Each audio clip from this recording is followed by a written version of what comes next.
என் தங்கமே, அருமையான மாதப்பிறப்பு அற்புதமான நாளாக இன்று விடிந்துள்ளது. என் செல்வமே, நல்ல எண்ணங்கள் மகத்தான நல்ல வாழ்க்கையை தரும். நீ என் பிள்ளை, உயர்ந்த எண்ணத்தோடு இருக்கணும். எண்ணம் போல் வாழ்வு என்பது உனக்கு மிக நன்றாக தெரிந்ததுதானே.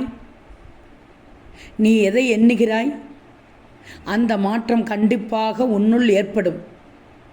இன்று மனிதர்களிடத்தில் எண்ணங்கள் பல வகையான சிந்தனைகளோடு உள்ளது.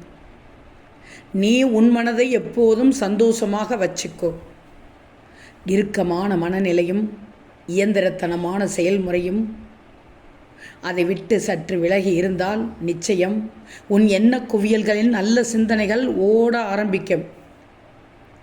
உன்னைப் போல இருக்கும் சக மனிதனை பார்த்து நீ மகிழ்ச்சி அடையணும். உன் இன்ப துன்பங்களை பகிர்ந்து கொள்வதன் மூலம் உனக்கு ஏற்படக்கூடிய மன அழுத்த நெருக்கடிகளிலிருந்து நிச்சயமாக தப்பித்து கொள்ளலாம். நீ கண்மணியே, ஒவ்வொரு மனுஷனிட்டையும் சிந்தனை ஓட்டம் வேறு வேறு விதமாக இருக்கும். இந்த எண்ண ஓட்டம் தவறாக மாறாமல் இருக்க வாழ்க்கையில் சிலவித முறைகளை மறக்காமல் நீ கடைபிடிப்பது அவசியம்.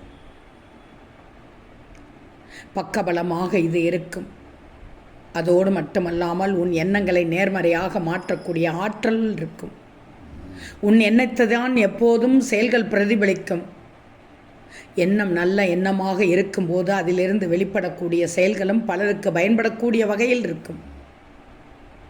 உன்னை சுற்றி இருக்கக்கூடிய எல்லாவற்றையும் நீ ரசிக்க பழகிக்கொள்வதன் மூலம் எப்போதும் உன்னை சுற்றி மகிழ்ச்சியான எண்ண அலைகள் தான் உருவாகி கொண்டே இருக்கும். எந்த ஒரு சமயத்திலும் எதற்காகவும் நீ கவலைப்படாமல் உனக்கு கிடைப்பது வெற்றியோ தோல்வியோ அதை நோக்கி நீ பயணம் செய்யும்போது நம்பிக்கையோடும் விடாமுயற்சியோடும் ஊக்கத்தோடும் நீ செயல்படும் போதும் உன் எண்ண அலைகள் அதற்கு உறுதுணையாக இருக்கும். அதை விட்டுட்டு என்னால் முடியுமா, என்னால் இதை எப்படி சாதிக்க முடியும் என்ற பலவிதமான எதிர்மறை கேள்விகளை உன்னுள் வளர்த்து கொண்டு அந்த செயலை செய்யும்போது அது கட்டாயம் சுணக்கம் ஏற்படுவதற்கான வாய்ப்புகள் அதிகம். எனவே எண்ணுவதை சிறப்பாக எண்ணி சிறப்பான செயல்களை நீ செய்வதன் மூலம் உன் வாழ்க்கை வளமாக மாறும். உன் வாழ்க்கையை நல்லதொரு வாழ்க்கையாக மாற்றக்கூடிய சக்தி உன் எண்ணத்திற்கு உண்டு. எனவே நீ நல்லதை நினச்சிக்கோ, நல்லதை செஞ்சுக்கோ, மகிழ்ச்சியோடு வாழ்ந்துவிடு. ஓம் சாய்ராம்.